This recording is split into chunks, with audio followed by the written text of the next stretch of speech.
Hey guys, it's Melanie. Welcome back to candle review number 2 of the day. If you missed it a little bit earlier, I uploaded my thoughts of the Homeworx Sparkling Citrus Fragrance. I will link that in the description box below this video if you are interested.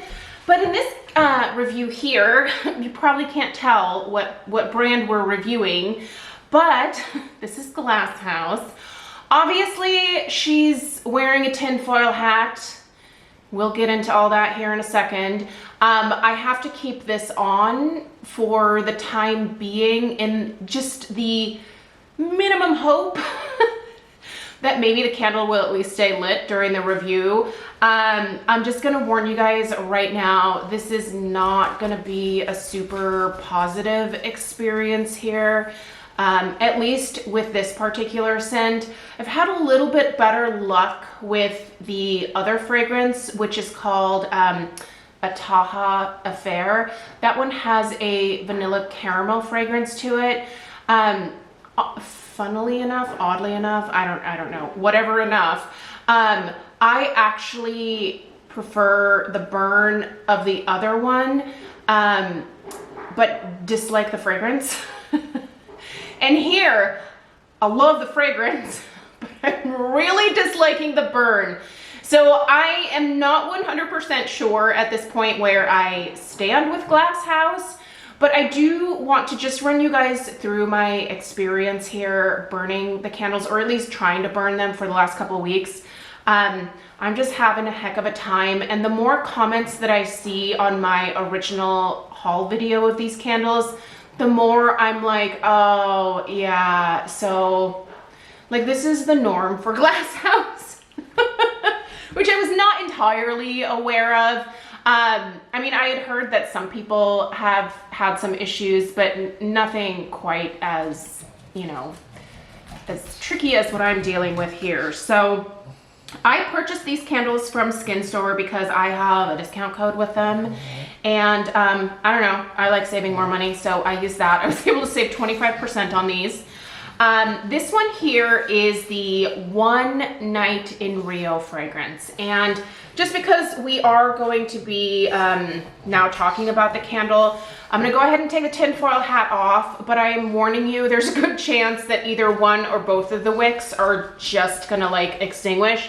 So just bear with me here. I'm gonna go ahead and just slip this bad boy off. Oh, now we can see that beautiful label. She looks like a mess, right? You guys, look at this thing. What a disaster. Oh my gosh. I'll give you an overhead view as well, but in the meantime, let's zoom back out here and let's just do the usual. I'm gonna go ahead and go through the fragrance notes, tell you guys a little bit about the company.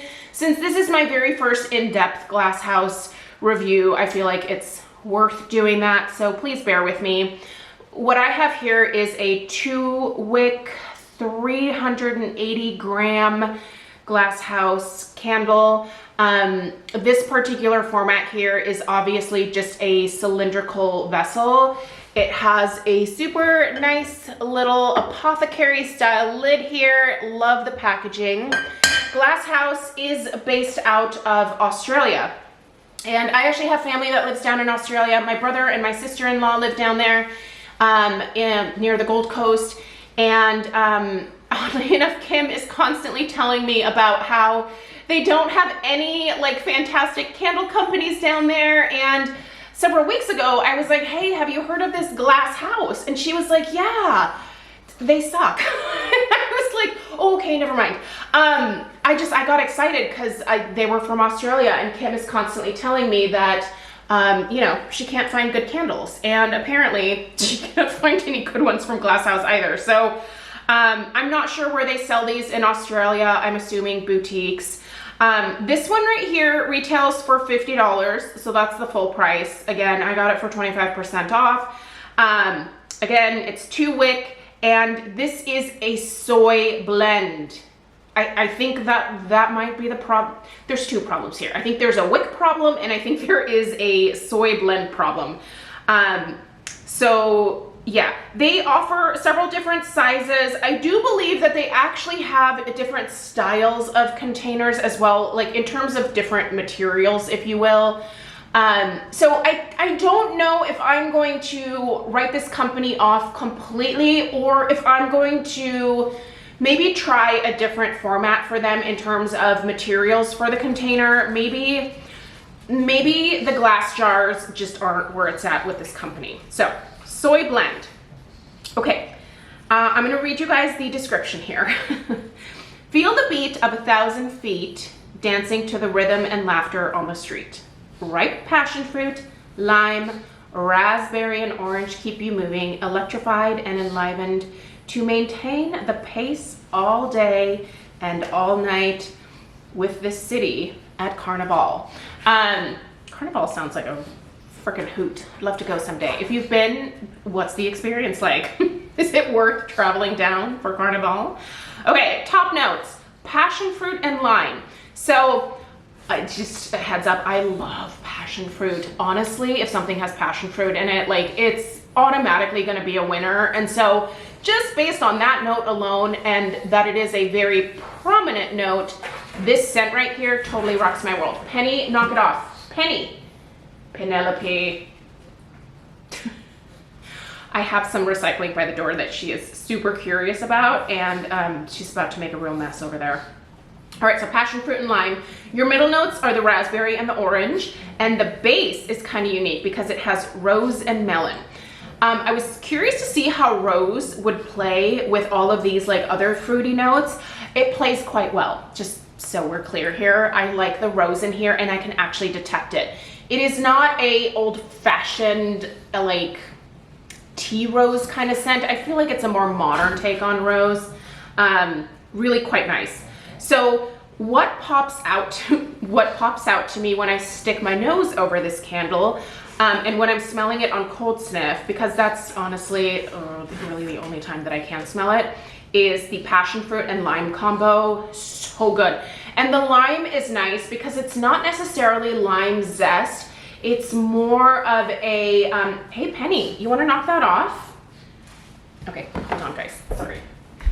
Ma'am, you are really pushing the buttons today. There we go. Sorry, had to solve a problem and I don't want to edit this video, bear with me. So, where were we? We were talking about the fruits. Yeah, passion fruit, oh, the lime. Okay, so it's a nice, like, juicy lime note. It's not lime zest. Lime zest to me can smell a little bit astringent. I don't get anything astringent from this fragrance at all. I absolutely pick up the raspberry and I totally smell the orange. The raspberry is beautiful and authentic. The orange is a really nice take on like a navel orange scent. The only, I guess, fragrance that I am not super, that I'm not picking up in any type of like large amount is that melon. This revolves for me mostly around the passion fruit, the lime, the raspberry, and the orange. That beautiful touch of rose as like an undertone almost. And then also maybe just like a hint of that melon.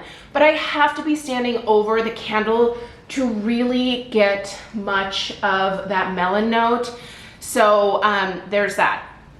So fragrance overall, I cannot give it enough thumbs up. This is heavenly. And several of you have told me that the personal care items from this line, and oddly enough, the reed sticks, are a lot more potent. And so if this fragrance is available in body care, like I would be all over that. It smells so good. I would absolutely love to smell like One Night in Rio. I mean, give it to me. All right, strength and throw. This one's gonna be hard for me to judge you guys because I really cannot smell this very well at all, and there's a reason for it. And the reason is that this darn thing from day one refused to pull out. So my ratings for strength and throw are pretty low. And I'm basing this off of what I'm dealing with here, right? Like if you have one that pulls out completely, that burns like a champ, then you're probably gonna be like, wow, this is a powerhouse. For me, the strength is like somewhere between a 1 and a 2. I can still smell it when I walk into the room, but I really have to be sniffing for it. And also the throw, it's like virtually non-existent. I'll give it a 1 to be generous, but this does not travel. All right, so what is the mess that we're dealing with here? I think there are 2 problems with GlassHouse. I think this soy blend that they have could use some work. It's insanely soft, and I feel like it needs to just be a little bit harder. I've burned a lot of soy candles, and I find that the ones that come with this super soft soy wax blend typically get this kind of like tunneling on them.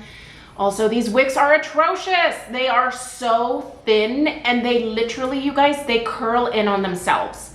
Like, it's like they're self-curling wicks, which is, as fun as that sounds, it's not terribly helpful because they extinguish themselves when the curl, like, literally curls into the wax. Like, it's the weirdest thing I've ever seen. I'm gonna give you guys an overhead shot now, and I'm just gonna warn you, if it looks like a mess from the front, wait till you see it from the top. And I don't even know that one of the wicks is lit anymore because it's so short. Like, it has curled itself like into the actual wax.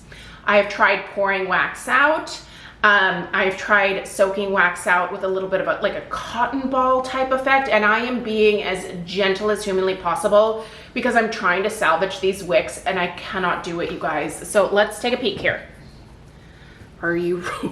Yeah, no, she went out. That wick is now under. Can you see that? Look at that. Can you see that curl? What are you licking, sir? What are you licking? Do you? Oh, no, my camera's not gonna focus on it. But you can certainly see right there, the other one that is already in the wax. You can see that curl there. Guys, come on, cut me some slack here. They're like knocking the tripod. Yeah, that's the overview. That is rough. That is a rough burn. I'm not impressed with this burn at all. And I know there's gonna be some people that are like, you just don't know how to burn it. I feel like I do. I've been burning candles for a lot of years. I am by no means like the ultimate expert on all things candles. You know, I just know based off of like previous experience that like a candle should not be doing this. And the fact that the other one also is, she struggles unless I put this tinfoil hat on her as well. So, and the thing is, as soon as I take the tinfoil off, with a lot of candles, you can pop on the tinfoil just to get that even pool, and then like they're off and running, right? Like they can take care of themselves for the rest of the burn. You might need to put the foil on again at the start of the next burn, but as soon as it pulls out, you can take it off and the candle is good to go. As soon as I take the tinfoil off, the Taha Affair and the One Night in Rio, they immediately go back to tunneling. They do not hold the heat because the wicks are so incredibly wimpy. I am floored, I think, by the price point of these candles. Like, this is something that I would expect from a candle that I maybe purchased at the Dollar Tree, or maybe a Walmart candle from like Better Homes and Gardens, but not for what I would consider a more luxury price point of $50 a candle. I mean, I wouldn't even pay $50 a candle for Kringle. I wouldn't pay $50 a candle for a candle of this size. Like, you know, let's be reasonable. A candle of this size from Kringle, or a candle of this size from Homeworx or Bath and Body Works or Candleberry, or literally any other company. Like, this is a major bummer. So here's the thing though, I'm not completely like done with this candle at this point, because what I'm gonna do and what I think this will work out great for is either underneath my lamp, in my office, or in a candle crock. Currently, I have my candle crocks occupied by some other candles, and so what I think I might do is go ahead and retire One Night in Rio to my lamp rotation. If you don't know what I'm referring to, I will link my candle lamp and candle crock 101 videos in the description box right below this one. That'll explain both of those concepts to you. So I do still think that I'm gonna get my money's worth out of this in terms of the home fragrance aspect, if you will, but I am not getting my money out of this in terms of like an enjoyable burn, right? So I don't know, I guess she's not a total loss because the scent is so lovely. And quite frankly, I think it'll actually perform better in terms of strength and throw once I put it under the lamp or in the crock, because that is typically my experience with candles that struggle. But I will of course update you guys in the weekly home fragrance roundup. Now, since the burn on the other one is just slightly better, I'm gonna see if I can burn that one a little bit longer before reviewing it for you guys. So look for the review on A Taha Affair to come out probably next week. Please let me know what your experience is with GlassHouse. Obviously, if I'm doing something that is very obviously wrong, let me know, but I really feel like I have gone through all of the steps that I normally go through in terms of dealing with problem candles, and I just cannot for the life of me get this one to work in any kind of way. So yeah, it's a little bit of a letdown. I'll still enjoy it for what it is, at least under my lamp, but I think that GlassHouse maybe needs to go back to the drawing board on their formulation, both for the wax as well as for the wicks. Maybe if they really like the wax formulation, they just need to play around with wicks a little bit more, because this is, yeah, it's not great. So I hate doing like super negative reviews like this, but I also obviously don't want you guys to purchase these and not know all the ins and outs. Yeah, anyway, subscribe if you're new. Stay tuned for the weekly home fragrance roundup, and I'll continue to update you guys on how she's doing underneath the lamp. Let me know your experience again with GlassHouse in the comments down below. I will go ahead and link this. Feel free to go read up more about the brand. And I will see you guys in the next one. Take care. Toodaloo.